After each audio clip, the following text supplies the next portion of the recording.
Visakha GVMC Gandhi విగ్రహం వద్ద BJP నేతలు ఆందోళన నిర్వహించారు. రైల్వే జోన్కు స్థలం కేటాయించాలంటూ నిరసనకు దిగారు. రైల్వే జోన్ కోసం అనువైన భూమిని కేటాయించకుండా ప్రభుత్వం అబద్ధాలు చెప్తోందంటూ మండిపడ్డారు. ఈ క్రమంలో కమిషనర్కు వినతిపత్రం ఇచ్చేందుకు వెళ్లిన బీజేపీ నేతలను పోలీసులు అరెస్ట్ చేశారు. ఇదే విషయానికి సంబంధించి మరింత సమాచారాన్ని మా ప్రతినిధి నాయుడు అందిస్తారు. రైల్వే జోన్ కి భూమి కేటాయింపు విషయంలో వివాదం నడుస్తుంది. కేంద్ర మంత్రి స్వయంగా భూమి కేటాయించలేదని చెప్పినప్పుడు కూడా రాష్ట్ర ప్రభుత్వం మేము ఇచ్చామని చెప్తున్నటువంటి పరిస్థితి. ఇవన్నీ అబద్ధాలు చెప్తున్నారంటూ కూడా బీజేపీ నేతలు ఈ రోజు విశాఖలో కూడా ఆందోళన చేపడుతున్నారు. ప్రస్తుతం సార్ చెప్పండి, ఆల్రెడీ కేంద్ర మంత్రి స్వయంగా భూమి ఇవ్వలేదని చెప్పారు, కానీ రాష్ట్ర ప్రభుత్వం నిన్న కలెక్టర్ పెట్టి మేము భూమి ఇచ్చేసామంటున్నారు. దీన్ని ఎలా చూస్తారు? ఇది కేవలం ఒక లెటర్ రాసేసి మరి భూమి ఇచ్చామంటే అది సాధ్యం కాదు.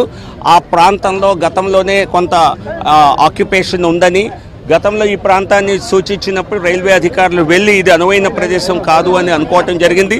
అక్కడ ఉన్నటువంటి ఆక్యుపేషన్ ఏదైతే ఉందో దాన్ని క్లియర్ చేసి ఇవ్వాలని చెప్పడం జరిగింది.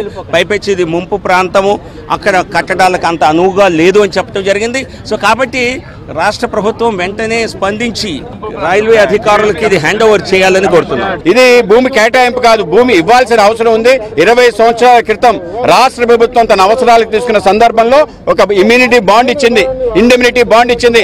మీకు వెంటనే దానికి సంబంధించి 50 ఎకరాలు ఇస్తానని ఇవాళ వరకు ఇవ్వకపోవటం, ఇవాళ రైల్వే జోన్ డిక్లేర్ అయిన తర్వాత గత 5 సంవత్సరాల నుంచి ఇవ్వకపోవటం కూడా రాష్ట్ర ప్రభుత్వం నిర్లక్ష్య వైఖరికి, అలాగే కలెక్టర్ ఏదైతే నేను స్టేట్మెంట్ ఇచ్చాడో అది కూడా ప్రజలు తప్పుదారి పట్టించే విధంగా ఉందని చెప్పి మేము భావిస్తున్నాం. వెంటనే దాన్ని అన్ని ఎన్క్యూబేషన్ తీసేసి కాంపౌండ్ వాళ్ళు కట్టడానికి అనువైన ప్రాంతంగా దాన్ని డిక్లేర్ చేసి ఇవ్వాలి. ఆ విధంగా ఇవ్వకుండా ప్రజల్ని మోసం చేయటం అని భావిస్తున్నాను. వెంటనే రాష్ట్ర ప్రభుత్వం భూమిని కేటాయించాలి, లేకపోతే మేము పెద్ద ఎత్తున ఉద్యమం చేస్తామని చెప్పి రాష్ట్ర ప్రభుత్వాన్ని హెచ్చరిస్తాం. అంటే ఇది ఖచ్చితంగా అంటే రాష్ట్ర ప్రభుత్వం ఇచ్చేసామని పదే చెప్తుంది. సో ఇప్పటికీ ఎక్కడా ఇవ్వలేదని చెప్తున్నారు. రైల్వే జోన్ కోసం పాదయాత్ర చేసినటువంటి గుడివాడ అమర్నాథ్ ఈ రోజు మంత్రి నిన్ను అడుగుతున్నాము, గుడివాడ అమర్నాథ్ గుడ్డి గుర్రానికి పళ్ళు తోముతున్నాడా లేకపోతే గుడ్డు మీద ఈకలు పీకుతున్నాడా? అరే నువ్వు ఒక మంత్రివి, ఇక్కడ రైల్వే జోన్ కేంద్ర ప్రభుత్వం ఇస్తుంది, నువ్వు స్థలం కేటాయించడంలో ముంపు స్థలాన్ని ఇచ్చి చేతులు దులుపుకుంటున్నటువంటి నీ అధికారుల్ని నిలదీసేటువంటి దమ్ము ఈ రోజు లేకుండా, ఆ రోజు రైల్వే జోన్ కోసం నేను పోరాటం చేసిన యోధుడిని అని చెప్పుకునేదానికి నీకు అసలు సిగ్గుందా ఈ యొక్క మంత్రిగా అని చెప్తాడు అడుగుతున్నా. అదే విధంగా ఈ రోజు స్థలం కేటాయించింది తూర్పు నియోజకవర్గంలో. ఆయన ఎంపీ, ఈ రోజు ఎంపీ అక్కడ రేపు ఎమ్మెల్యేగా పోటీ చేస్తున్నాడు. కృష్ణాపురం అనేటువంటి ఏరియా ముంపు ప్రాంతము. గతంలో యువరాజ్ అనేటువంటి కలెక్టరు అది ముంపు ప్రాంతంగా జీవో ఇచ్చాడు, అది గెజెట్ లో నోటిఫికేషన్ ఉంది. ఈ కలెక్టర్ తెలియకపోతే యువరాజ్ కలెక్టర్ గా ఉండేటప్పుడు గెజెట్ నోటిఫికేషన్ ఏమేమి ఇచ్చారో చూడు. కృష్ణాపురంలో ఒక్క ఫ్లోర్ బిల్డింగ్ కట్టడానికి కూడా పర్మిషన్ జీవీఎంసీ ఇవ్వదు.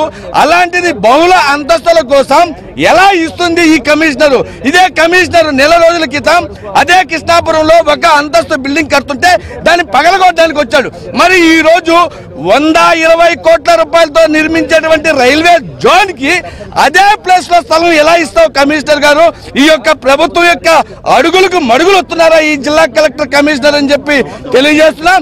ఖచ్చితంగా ఇది ప్రభుత్వం యొక్క నిర్లక్ష్య వైఖరిని మాత్రం తెలియజేస్తున్నాం. రాజకీయం కోసం బీజేపీని కావాలని